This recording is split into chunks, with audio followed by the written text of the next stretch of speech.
Okay, welcome everyone. My name is Patty Houston Holm. I'm coming to you from the state of Ohio in the United States. And I am having the distinct pleasure of introducing our presenter on Zoom today on behalf of Uganda Partners and on behalf of Uganda Christian University. This particular presenter has a message that is focused on journalism, but also crosses theology as well as law curriculum. He has the distinction of witnessing 21 Ohio death row executions.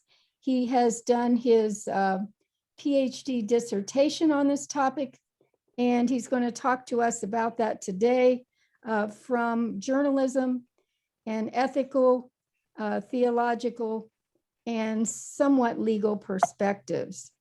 So just a little background. The death penalty currently exists in 56 countries around the world. It has gone down. Unfortunately, or fortunately, whatever side you are on with the death row penalty, it does still exist in the United States and in Uganda. And you can see some information there about how that occurs. Little background on Alan, Dr. Alan Johnson, because he just got his PhD in December of last year. He is going to talk about capital punishment, but also about forgiveness that relates to the feeling of resolution among not just the families of the victims of the murders, but also the families of the inmates on death row and perhaps the inmates themselves. So in 2021, capital punishment is legal in more than half of the United States. This slide shows some of the death row inmates that Alan may be talking about. And this slide shows some of the inmates on your left and some of the victims, including a 14-year-old girl on the right. And now I would like to open us with a prayer before turning this over to Alan. And I would like this prayer to be one with eyes open so that you can read the screen. And part of the prayer, I am going to list the names of the individuals that Alan has watched take their final breaths on death row in the state of Ohio. So let's pray. Father God, we are all sinners. We know that no life is in vain. You, with the greatest power of forgiveness, teach us the compassion and understanding to love the most unlovable and forgive the most unforgivable. Loving your child and servant Alan, you had a special purpose for him from the time he was born. With the guidance of Alan's mother and others, he grew to use his gift of reporting and writing to expose social injustice for many years. Heavenly Father, you have given us all these special gifts. At this phase in life, Alan is adding purpose to his life and that of others as he uses your precious word and your own research and experience to further elevate the understanding of love and forgiveness. As Alan received his doctoral degree in December of 2020 and writes a book this year related to his advanced degree research, we are reminded that this work is for your glory and in your name, and that everything we say and do is for your glory and in your name. We ask that you give Alan wisdom and peace as he talks to us today and enable all of us to listen and ask meaningful questions. At that, we dedicate this work to bring added meaning to 56 men and women who have died through lethal injections in Ohio, as well as for their victims. We now pray for the families and the victims of the following: Ronald Phillips, Dennis McGuire, Brett Xavier Hartman, Mark Wayne Wiles, Reginald Brooks, Daniel Lee Bedford, Clarence Carter, Michael Bukey, Daryl, Lawrence Reynolds, Mark, Marvelous, Keene, John Fultonberry, Daniel Wilson, Gregory Bryant Bay, Darren Ferguson, John Hicks, Herman Ashworth, William Wickline, John Lynn Rowe, Alton Coleman. And this morning, I'd like to add a special prayer for Alan's aunt. He got a message this morning that she's in her final days on earth. And we ask special prayers for Alan as he gives his presentation, knowing he has a family member who's passing. All these things we say in Jesus' name. And with that, I would like to turn this over to Alan and let him talk with us. Thank you, Patty. For Pat, I've known your professor for a long time, and so it's hard to know if it's Pat, Patricia, Patty, whatever. But anyway, thank you, Pat, and to Uganda Christian University for giving me the opportunity to speak to you today. I hope I'll be able to share some things about my experience in 40 years as a journalist, 44 actually, my decade working in theology, and my journey reporting on the death penalty in Ohio. Before I get into it, to go a little off script, Pat and I discussed the inclusion of the names that she just read, which are the men that I watched executed over the period of years. As she read that, it made me think about the fact that attached to each name, there are many other names. First and foremost, the names of the victims. I don't know them or won't read them, but there were victims attached to each name she read. Each of those men killed at least one person and sometimes multiple people, took their life violently and took them off the face of the earth. That's the first names. And then there are the names of the victim families that go with that, and the names of the inmate families, those family members of the inmates who were put to death. So it isn't just a name like John Fultonberry or any of those others. It's the names of other people whose lives they took, whose lives they affected, and whose lives they altered forever. So I just wanted to take note of that as I got started. The overall theme of my presentation today is Death to Forgiveness, which is also the title of my doctoral dissertation, which, as Pat mentioned, I completed last year. And it's also the title of the book that, again, Pat, very helpfully, as an old friend, is helping me with on. She's been editing as I've progressed in writing this book based upon my dissertation and my experience. And I'm very grateful to her for her help in coaching me along with that. So she's my coach as well as yours in so many ways. Let me begin by telling you a brief discussion of my background. I was born in Bloomington, Indiana, United States, Midwestern part of the United States in 1951, which means I will be celebrating my 70th birthday in a few weeks. My first ambition as a young person was to be an attorney, but I quickly changed my mind about that for a couple reasons. For one, you had to have very good grades, which I didn't. And for another thing, I just really became much more interested in writing. So I decided to pursue journalism as a career and obtained a degree in journalism and a companion degree in political science from Indiana University, where I graduated in 1973. I worked 5 years at a small newspaper in suburban community in Dayton, Ohio, again, in the United States. And it was there I had my first experience interviewing a man who I found out would later become a murderer. His name was Eugene Gall, and I'll talk a little bit more about him later on. I met Pat, your professor, your colleague, your friend at my second job at the Springfield News and Sun newspaper in Ohio. We were both very young and rather inexperienced newspaper reporters, but we learned a lot from our time there. At least I know I did, and I believe Pat did, and we became friends. And then we became reacquainted as friends in the last few years um, through God, through Jesus Christ. And I give him the credit for bringing us together for our mutual benefit and hopefully for the benefit of the kingdom.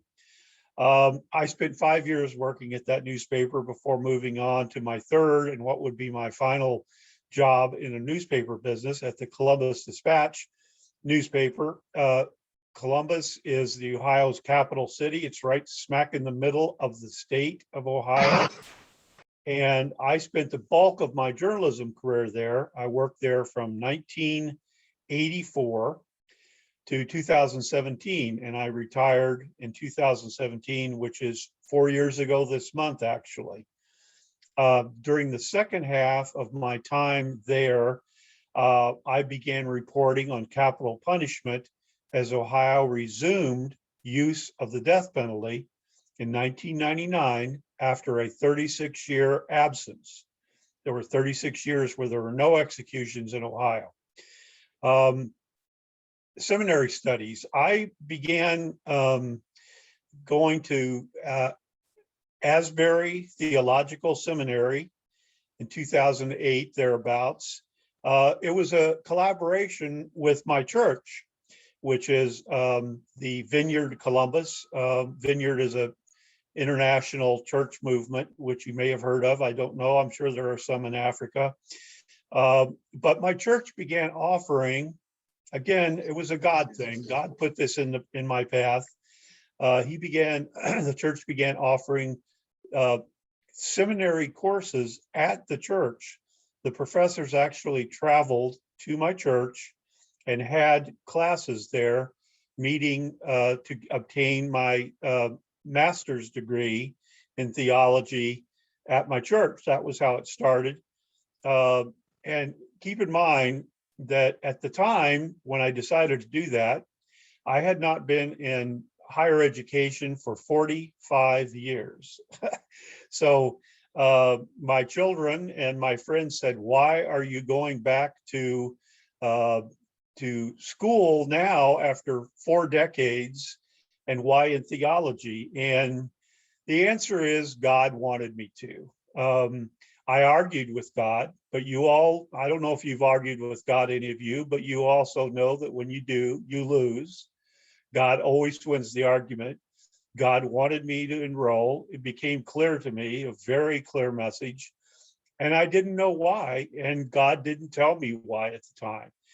He said, "I want you to do this. Please obey and do this." And so I began going back to school after 45 years of not being in higher education or any kind of education other than on the job. So I eventually gained my master's degree in ministry and theology from Ashland, where I transferred. It's another theology seminary in Ohio, in Ashland, Ohio. And I obtained that degree in 2014. Once I finished that, I decided to continue my seminary studies, again, following what I'm confident was the direction of God, to pursue a doctoral degree in ministry, which, as Pat described, I completed last year. The subject of my dissertation, as I mentioned earlier, was capital punishment and forgiveness.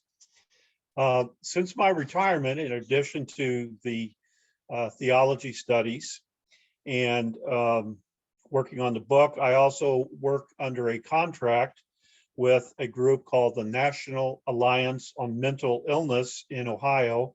I worked with them for 4 years. I've learned a lot about mental illness and how it affects people. And I've written about it for the association's website, for newsletters, for social media. And it's been a real blessing, again, a God thing, I think, to be able to learn about the mental illness and disabilities affect so many of our brothers and sisters and how there is hope for recovery for them. I want to tell you about my church history because, as I said, I attend a vineyard church now, but I was raised and baptized in a Pentecostal church where my parents attended in Indiana. And I am forever grateful to them for my father has passed. My mother, God bless her, is 94 years old and still living. I bless them and thank them for bringing me to church, even though as a child I was not necessarily a willing participant, but they got me into the church and understanding the church and learning the lessons of the church. But after I graduated from college, I moved away. I moved to a larger city. I began a professional career and I left church. I didn't leave God, but I left church and I did not go to church regularly for the next 3 decades. I'm not proud of that, but it happens and it happened. And then I began going to church through an invitation of a friend in the Vineyard Columbus, which is a non-denominational evangelical church. And I began going there about 20 years ago. And I think, as Pat said it in her prayer, God had a plan for me. He knows about everything. He knows about what he wants for us long before we have any inkling of that.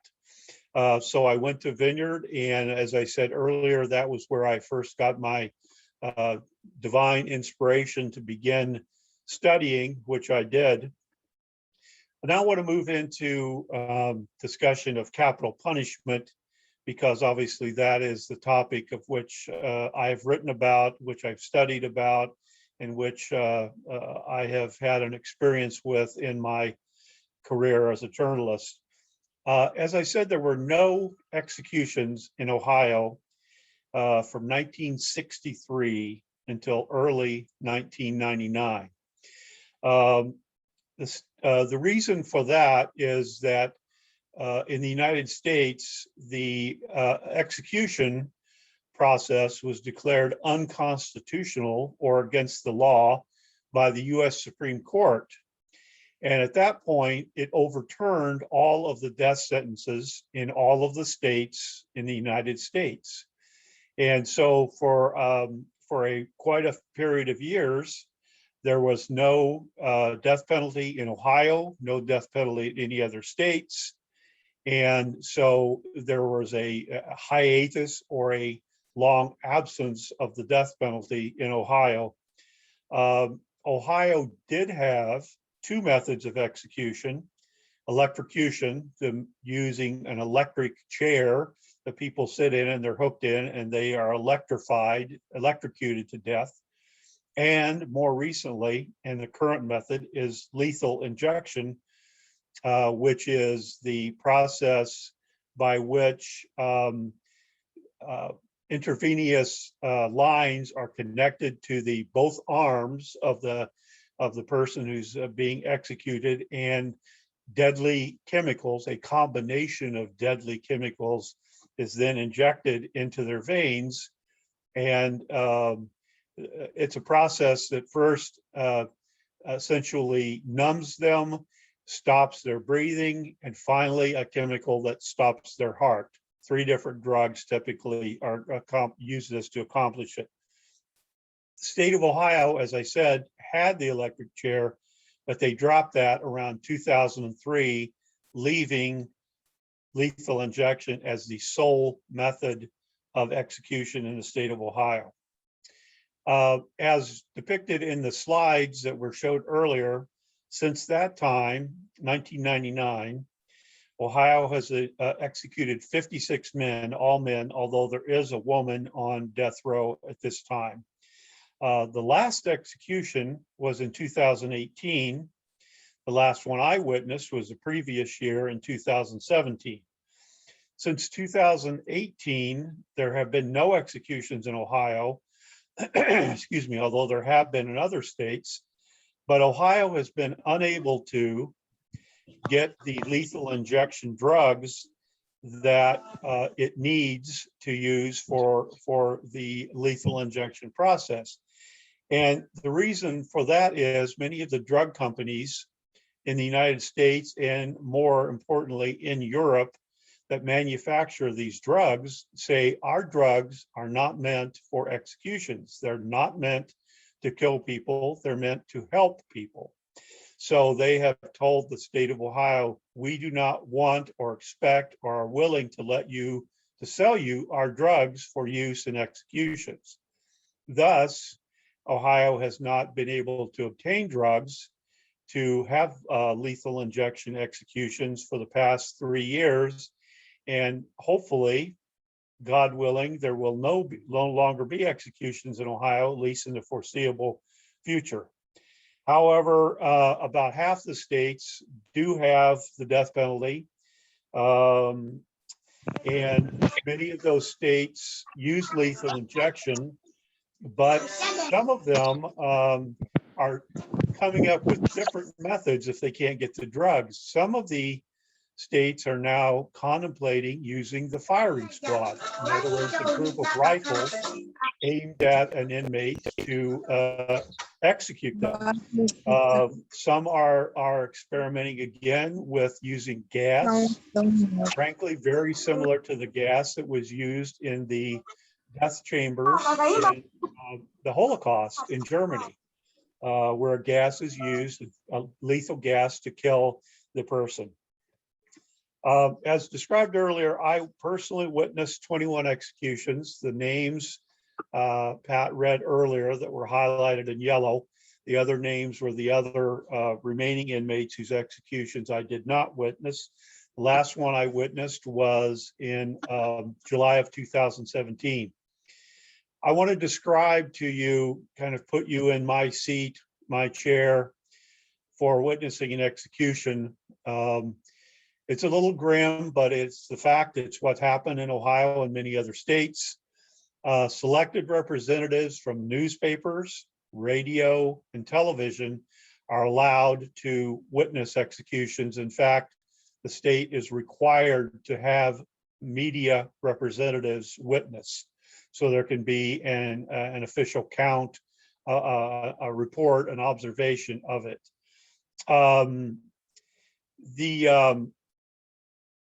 There are no audio or video devices allowed in an execution, so there are no records of it on television, on radio, on any kind of digital recording. They're not allowed in the United States or Ohio specifically.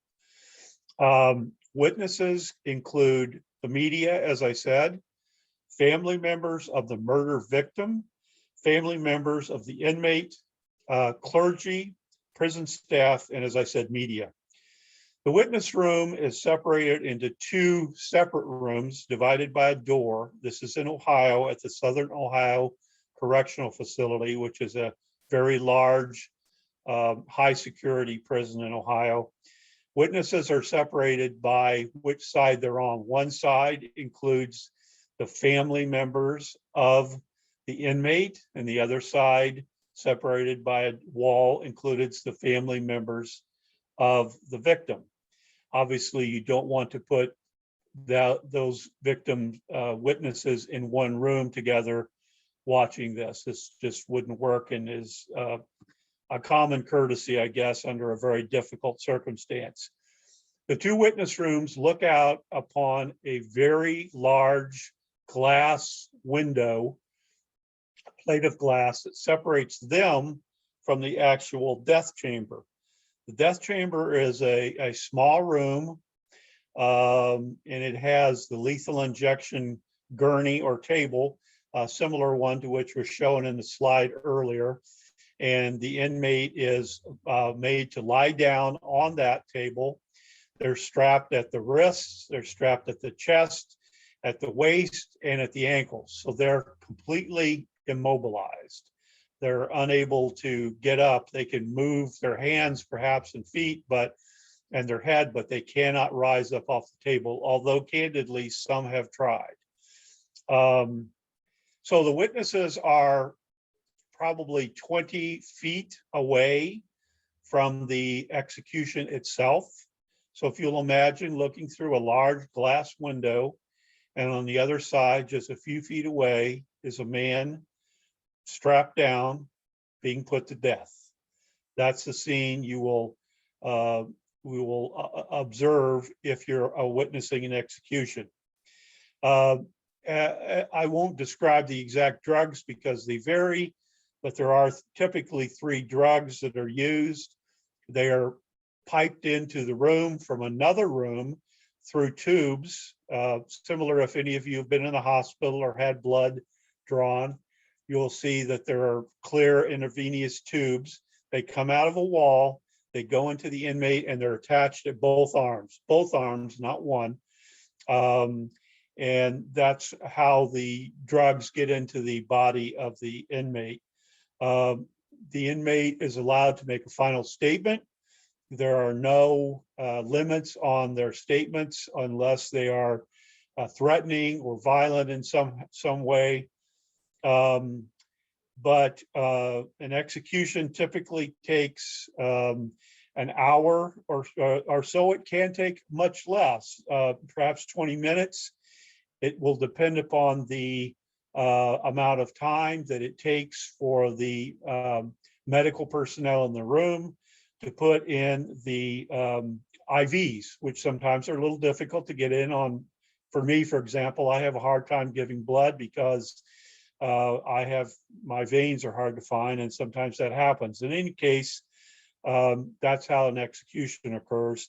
What we don't know this side of the grave is if there is pain felt by that inmate, by that person being put to death. We just don't know. Obviously, no one comes back to tell us that. But we do know scientifically, and I have included that in my dissertation, that there is scientific evidence of something called oxygen hunger, in which case the condemned man probably slowly suffocates to death because the drugs cause his lungs to stop functioning and then his heart, and he's paralyzed by the first drug, so he can't cry out to express any pain that's going on. So I would think it is potentially a very difficult, painful death, but I don't know. I've observed 21 of them. I've seen men actually go to sleep. I've heard men being executed who were snoring. So I don't know, and only God knows that. And but I do know that I've observed them, and I've observed some executions where there was obvious signs of pain and struggle. I want to tell you a little bit about how this process changed me. At first, as a reporter, a newspaper reporter, I was only interested in covering the big story. The executions were big news in Ohio, in the United States. They often ended up on the front page of the newspaper.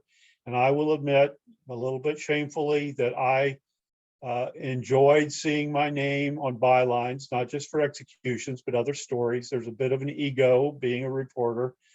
And I was looking at that time, 1999, and for a few years afterward, for the big news, the big story. But over time, I began paying more attention to what was going on with not only the inmates, but the impact the death penalty was having on the victim families, on the inmate families, and on the public at large, and secondarily on myself. Excuse me, after enrolling in the seminary, I became troubled about watching so many men die. I asked myself, why doesn't this bother you more? You're watching men be put to death month after month. Eventually, I asked my pastor, Rich Nathan, a wonderful God-inspired man, to pray with me about watching executions, my reaction to them. He prayed, we prayed together, and then came back together. And he said he felt God wanted me to be his witness in watching people taking the life of God's children. That's a sobering thought, partnering with God to watch a horrible situation like that. That didn't give me exactly comfort, but it changed my attitude because I realized that what I was doing was not about just being a reporter, writing a story, getting my name in the paper.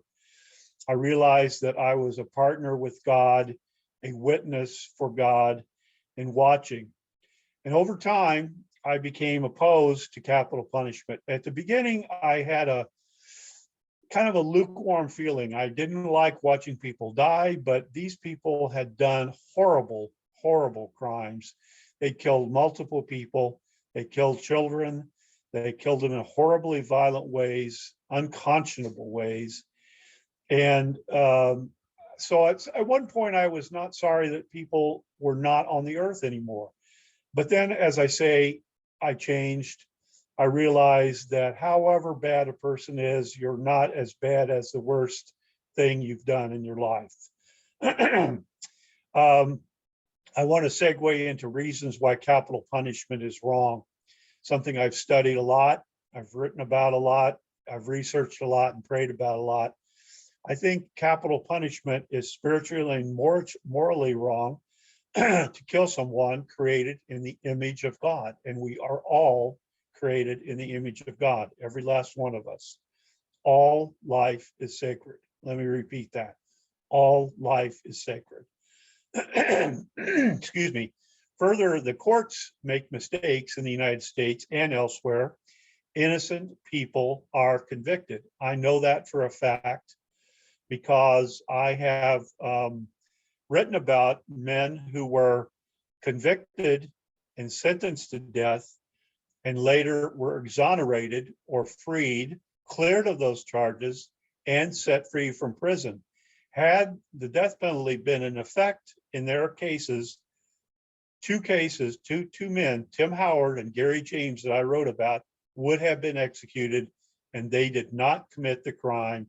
They did not kill the man that they were convicted for. Eventually, they were freed. The system makes mistakes. The legal system in the United States, and I'm sure in your country, as many countries, is racially biased. It punishes those who are economically disadvantaged. There are no rich people, no wealthy people on death row. If you are wealthy, you can hire a good attorney, an excellent attorney, and you will get off of death row, at least not be executed. There are no rich people who are executed. They're all poor people. First and foremost, revenge is not Christian. It's not Jewish. It's not Islamic. Death is not, a revenge is not in that. Jesus said, an eye for an eye is overthrown. He said that in his Sermon on the Mount.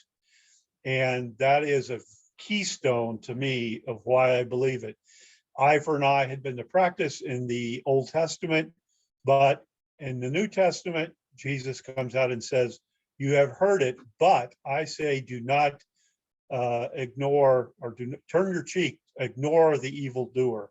And lastly, the state, when it executes someone, it creates new victims. As I say, there are victims. The inmate's family has lost a son, a brother, an uncle, a father. So it creates new victims every time there's an execution. The last topic I want to deal with before I open up to some questions is forgiveness. I took a long time trying to figure out why God wanted me to get involved in the seminary and why particularly he wanted me to write about the death penalty, which I'd been involved in. And I finally, it got through my thick head. I finally came to the conclusion that forgiveness was the reason that he wanted me to do it. My doctoral dissertation, which I know some of you have gone through dissertations, they're not fun particularly. They're a learning experience, but they're very difficult, lonely work. My doctoral dissertation included a requirement to have a survey. So I did an anonymous survey asking murder victim families and death row inmates about forgiveness. I didn't get as robust or as frequent a response rate as I would have liked, but those who did respond anonymously to my survey told me about their reaction, their experience, what they had gone through. Many of the victims still felt bitter. They were angry. They were still grieving, and they could not give up the pain that they felt. However, and this is the critical point, many of them did learn to forgive, or did the best they could to forgive the killer of their loved one. And by doing that, they were no longer prisoners of the killers. That's something that I really came to the conclusion. When you don't forgive someone, whether it's a minor sin against you, a minor offense against you, or the most major thing that could be the taking of the life of a loved one, when you don't forgive them, you become a prisoner of that unforgiveness. You become a prisoner of your own grief. I have one particular gentleman in my dissertation named Joe Byrne, and I pray for him because he lost not only his wife to murder, but he lost his young son to medical issues later on. And Joe has never been able to forgive. He's never been able to forget. And I know personally, having talked with him very recently, actually, that those things continue to eat away at him, eat away at his soul. They're like a cancer that are eating him from the inside out. So forgiveness is crucial. It's crucial for those murder victims. It's even crucial for the inmates, because they have to learn to forgive themselves, because God forgave them. He forgave all of us, and he's forgiven them, even though their crime was horrible and you would think unconscionable. So the bigger application, and the last point I'll make, is forgiveness is important. It's crucial. It's the lesson that I come away with from all of this study, all of this work, all of this research, those times watching executions, is we must learn to forgive. We must be able to forgive, not forget necessarily. God doesn't necessarily want us to forget our loved one or forget what was done, but we have to be able to forgive it. When God was, or Jesus was asked about forgiveness by Peter, Peter said, "How often should I forgive? 1 time, 2 times, 3 times, 7 times?" And Jesus responded, "No, 7 times 70. And in reality, I'm sure it's many more times than that. Forgiveness is an everyday thing, and you have to learn to forgive and do it repeatedly. With that, I'll turn this over to Pat, and hopefully you have some questions and some thoughts that you'd like to ask or share with me. And I appreciate your attention, and God bless all of you. Thank you so very much, Alan. We actually have 3 and 4 questions in the chat box. I'll go ahead and read the first one to you from Jimmy. He's wanting to know, what correlation can you draw about the lopsided ratio of men versus women on death row in the United States? Well, that's a good question, and I didn't talk about that, but there is 1 woman out of 140 on death row in Ohio. There were several more women on death row back in the 1980s, but one of our governors, Richard Celeste, commuted or ended their sentence. They're still in prison, but they were not executed, and they're no longer on death row. Overall, as you point out, Jimmy, there are many, many, many more men on death row. You could conclude perhaps that men are more violent, that men commit more crimes, and there is some logic to that.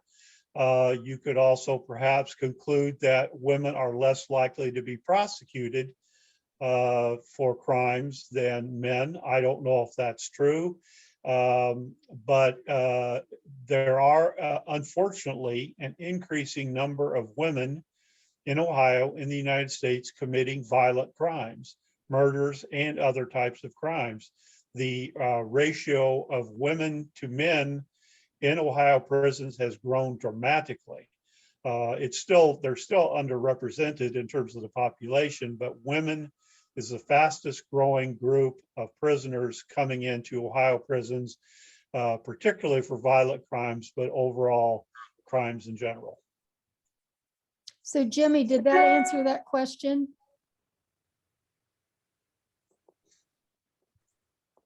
And you can unmute your Oh, mic. sure. Yes.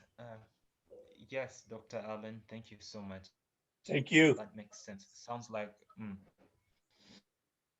So Jimmy, do you want to ask your next question that you have in the chat box?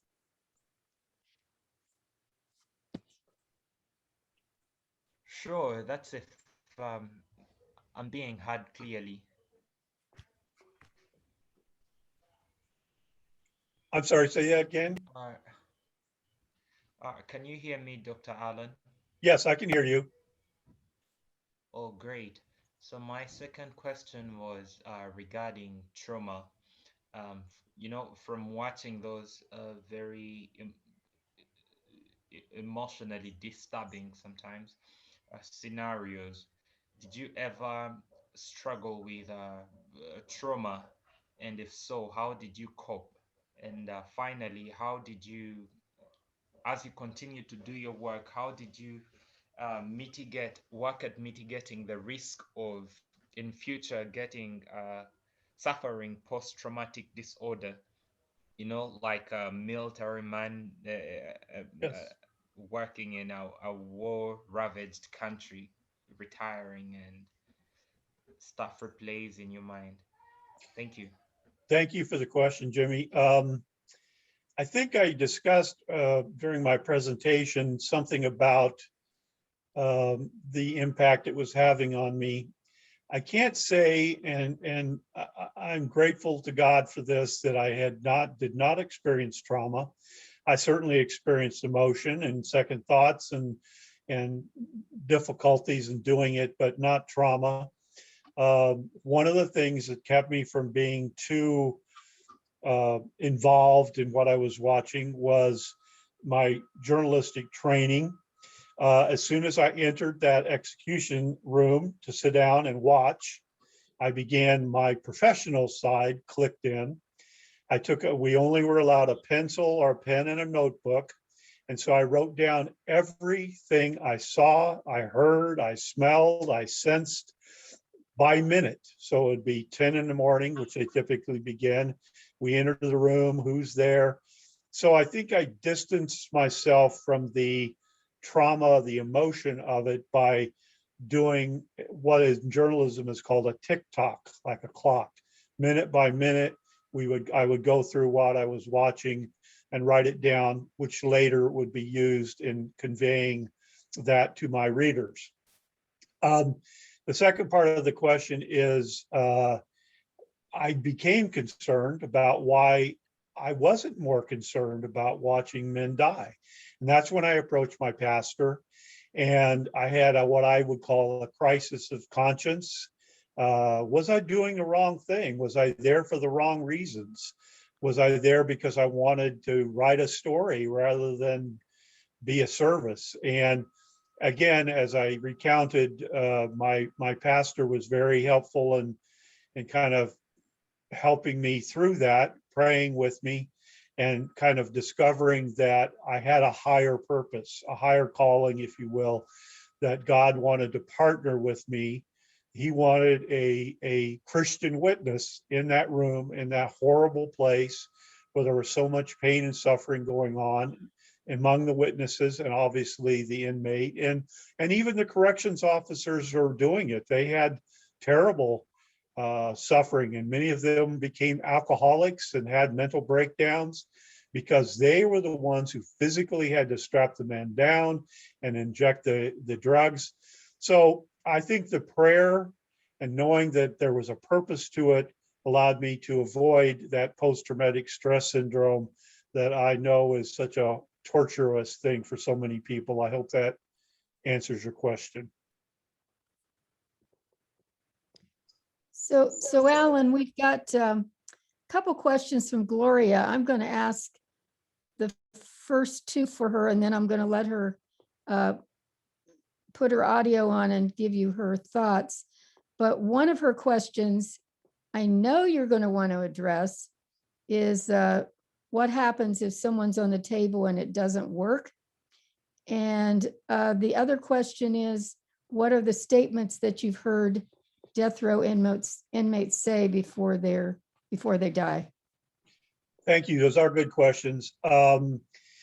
I know there were two executions where one I witnessed, one I didn't, where clearly there was a problem. You might call it a botched execution, whatever.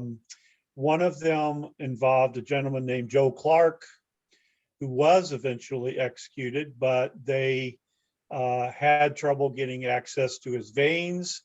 He at one point actually told them, "It don't work." That was what he said. It don't work. He was not being executed. So they eventually jabbed him with needles, I think 20 or 30 times to find the right spots.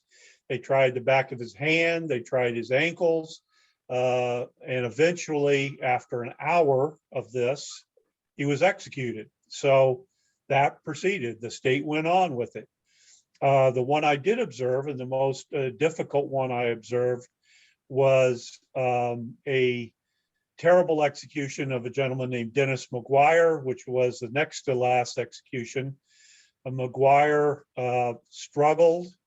He tried to raise up off of the execution table, which, as I described, you cannot do because he's strapped down multiple points. He gasped, he choked. You could see his chest concaving in as he tried to breathe. He was actually struggling to live, to breathe. And at one point, and I'm not proud of this, but I actually said under my breath, "God, please let him die. Please die." I know that's kind of a horrible thing to think and to say, but at the time, I knew that the execution couldn't be stopped. That time, it was already well into the process. He'd already had the needle of the injection, and it couldn't be stopped. And Dennis McGuire, it was probably the longest 20 minutes of my life, undoubtedly the longest 20 minutes of my life, watching him struggle and knowing that in the next room, 5 feet away from me, his son and daughter were watching their father go through this agony. So executions go on. They don't stop. There has been one where they couldn't find a vein and they stopped it, but it advanced. But once an execution starts, they don't stop. So Gloria, if you have a good internet connection, why don't you unmute your mic? You can even start your video if you want, and talk to Alan about your other thought in the chat box, your personal feelings about capital punishment. Pat, before she does that, I didn't answer the second question about last statements. Oh, yes. There's a wide variety of things, and keep in mind that even though I didn't witness all 56 executions, I covered them, I wrote about them, and I had the record of what was said there or not said. Sometimes inmates say nothing. They absolutely just, they put a microphone to their mouth is the last statement. Would you like to make a last statement? They're allowed to say pretty much what they want as long as they want. Some of them say nothing. Some of them are angry and bitter. They proclaim their innocence. They proclaim that they haven't done anything wrong, and they blame prosecutors and officials. Some apologize to their family.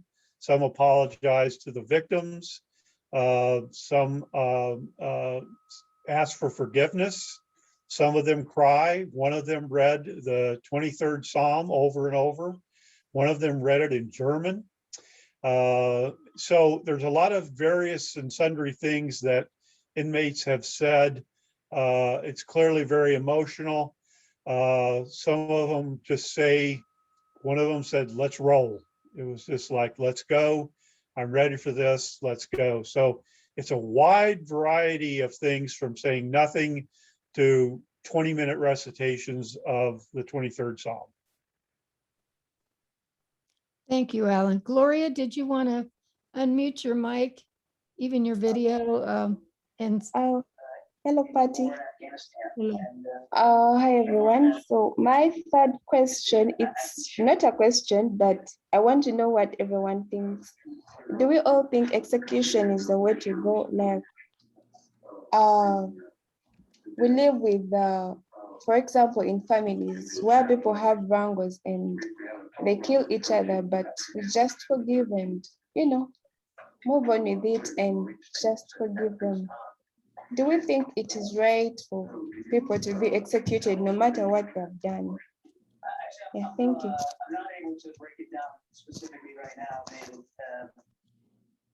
So you're asking about forgiveness. What was that specifically, Gloria, or were you making a statement? I'm asking about forgiveness. Is there a way execution can be gotten rid of? Like, is it even possible? Patty, would you restate that for me, please? Yeah, she wants to know if you can get rid of the death penalty, I think. Well, as we speak in the state of Ohio, there is a legal proposal in the state legislature that's backed by both parties, some members of both parties, to end the death penalty in Ohio.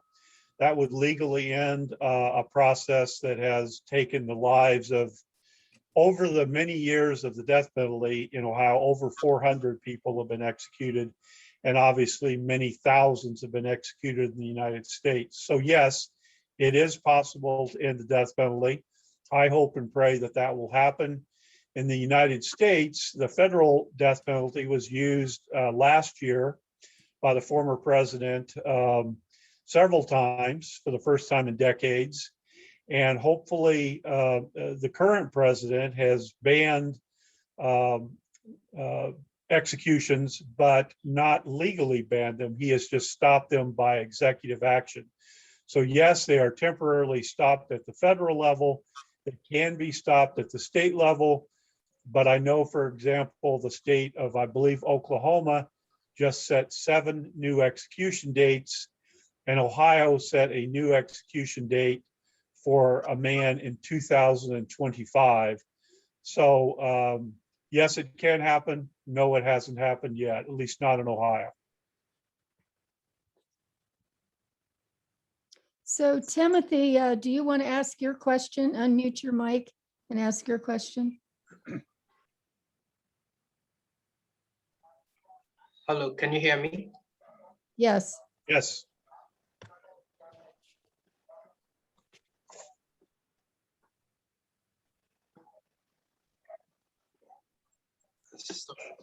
Thank you very much, Dr. Johnson, for the for the insightful presentation. In Uganda, the death penalty can be given as the maximum sentence for crimes like rape, terrorism, and treason. What are your thoughts on that? Thank you very much. That's a good question. And in the United States and in Ohio, death penalty is much more limited than that. Obviously, we still have a lot of death sentences, too many, but they are going down, and you cannot be executed for committing a rape. You could be executed for terrorism at the federal level if lives are taken, but essentially the death penalty in Ohio, the United States, is limited to those who take lives of others. It can be part of, for example, if a woman is raped and murdered, obviously those are 2 concurrent or ongoing sentences, but it would not be only for the rape, it would be for the murder. So this goes back, and it's too long of a story to recount, but in the old days, the biblical days, pre-Bible days, actually, there were many crimes for which you could be executed under the old law. You could be executed for adultery, having sexual relations with a person not your spouse. You could be you could be executed for building a bad house. There were lots of reasons. You could be executed for slavery. Anyway, those are the old days, but in the United States, taking a life is essentially the only crime for which you can be executed. Thanks for the question. Yes, Patty. Yeah, John, I know we're maybe only have 5 minutes left to close. Okay. Because some of you are, I think Uganda's still on lockdown till 7 p.m., right? Or after 7 p.m. To Alan Johnson. Okay, the first one, first of all, I would like to commend Alan Johnson for the presentation. It was spot on. There was a lot to learn. And Thank you. I think we can keep, even in the future, inviting him to still take us further into the topic. My question is, what is your view about the people who conduct or carry out the executions? Do you think that they commit a sin? And even those who sign for their inmates to be, or for the convicts to be executed, are they committing a sin before God using your knowledge of theology? And two, would you encourage your child or children to study journalism and practice this particular bit of journalism? Thank you. I'll answer the first question, the last question first. My children, and I have two, have no interest in journalism, and I love journalism. I love it today. It's just such a changed thing from what it was when Patty and I were in school and when we were practicing journalists. But yeah, I love journalism. Storytelling will go on forever. It's been ever since people sat around a campfire, storytelling began, and then it became more sophisticated and became print, and then became news on TV and radio, and now on the internet. Yes, journalism is great, and I hope it will go on. My children, not so much. And if I understood your question, your first question was, is it a sin? Are they committing a sin when a person is executed, those who are the executioners? Is that, am I understanding your question correctly? Okay, yes, let me repeat it. Do the people who carry out the execution commit a sin before God by doing that? Because the Bible says we should not kill, but they are killing. So is that a sin? In my opinion, yes. Yeah. They are taking the life. They're taking someone created in the image of God, Imago Dei, and they are taking the life of that person. So yes, and interestingly enough, on the death certificate, the official death certificate after there's an execution in Ohio, the cause of death is listed as homicide. So a homicide is committed by the state of Ohio, by the government of the state of Ohio, when they execute someone. So whether or not the person who actually pushes the button that starts the lethal injection for the chemicals, are they committing a sin by doing that? I have a hard time condemning them, but it is a sin to kill. It is a sin to kill whether you're me, whether you're someone here in this room, whether you're the state, the government of Uganda, the government of the United States. Killing is a sin, period. Thank you. So, Alan, can I just interject really quickly? When you say the executors are committing a sin, then what do you make of the soldiers who are deployed on the battlefield who shoot actually to kill? Are they also committing a sin? You asked a tough question, Dennis. That's one I struggle with because in seminary, I actually studied several different classes about war and peace. And there is a school of thought that I really have mixed emotions about, that there's something called justifiable war, where a war and thus killing can be justified if there is some greater purpose to it. And I'll just tell you, I don't really know. I don't know the answer to that. I personally I was fortunately not conscripted or called into service.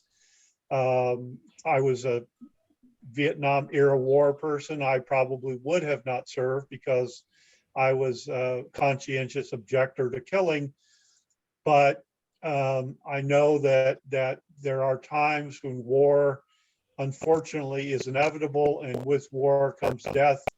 I just have trouble deciding about whether or not killing, even in a good cause, is acceptable.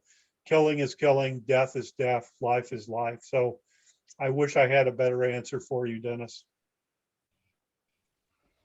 The last thing I want to ask, because I know we're running short of running over time here, is Alan, can you briefly tell us about what you consider maybe your best story that you ever wrote about the 2 inmates that were on death row that got out of prison? Well, thank you, Patty. Actually, I thought you were going to throw that to me and ask me which was the best story, and you picked the one I would have picked. So good for you.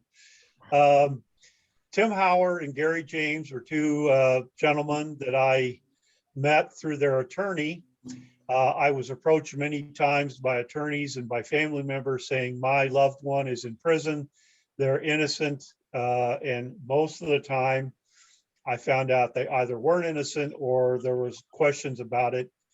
These 2 guys were innocent. They were convicted of robbing a bank in Ohio, killing the elderly bank teller execution style with a gun to the head. But there was no solid evidence. They were convicted because they were Black, because there was prejudice against them. There were eyewitnesses who were falsely testified, who lied. There was no camera recording of them. There was no murder weapon of them. And they had good excuses or alibis for reasons why they were not there that day. So I spent about 2 to 3 years working on this case, and probably the best day journalistically of my life was the day Tim Howard, the first one, got out of prison. And I said, I will write this story, I will work with you on it, but you have to promise me that I will be there, you will let me be there the minute he walks out. And I have a picture on my wall in the other room of the front page story with Tim Howard got out of prison. He has the biggest smile I've ever seen on any human being. And a few months later, his friend, Gary James, also got out, and I was also there for that. And I was so grateful to be part of a process, legal process, a journalistic process, and I think a God process by which 2 innocent men were freed after being in prison for 27 years. And I don't remember exactly how long Nelson Mandela was in prison, but if I remember somewhat correctly, I think he was in prison for well over 2 decades.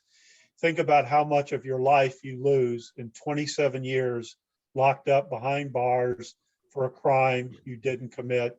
Fortunately, in this case, justice prevailed. And I think that I had a very small part in helping that outcome. So that's probably, it's without doubt the best, my favorite story in 44 years as a journalist. So John Simakula, do you want to close us out with any remarks or designate one of your students to have a closing prayer? I'm just really excited about Alan's book that's going to come out. We hope within the next year or whenever. If any of you have done a dissertation or thesis, as journalists, those are not really fun things to write. But when you take your research and can write a book, you can be a lot more creative. And I'm just excited about what Alan's doing with taking his research and turning it into a book.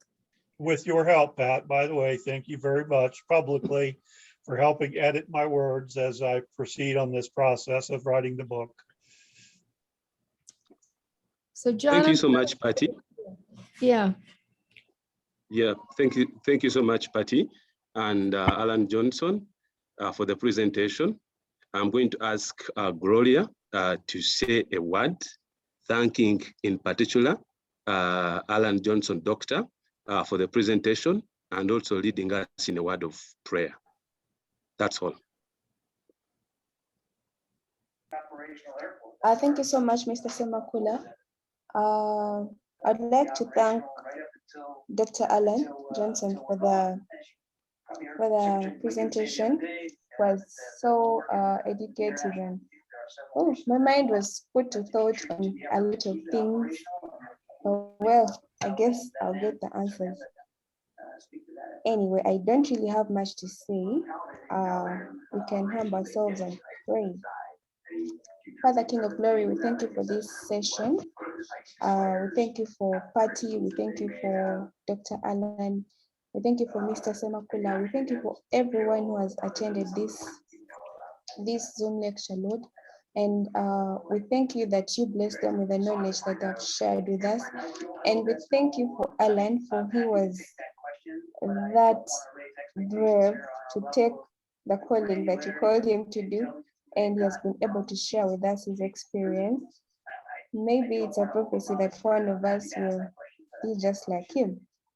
Lord Father, we pray that you give us the courage to go through all the difficult situations you bring unto us, and we pray that you continue blessing and guiding each and everyone's heart in this world so that we can have a better place to live in, and people can just do away with crime and there's no execution and it's just a happy world. Lord, I know with you all things are possible. May you guide and protect everyone here and bless them in all their endeavors. I pray all this through Christ the Lord. Amen. Amen.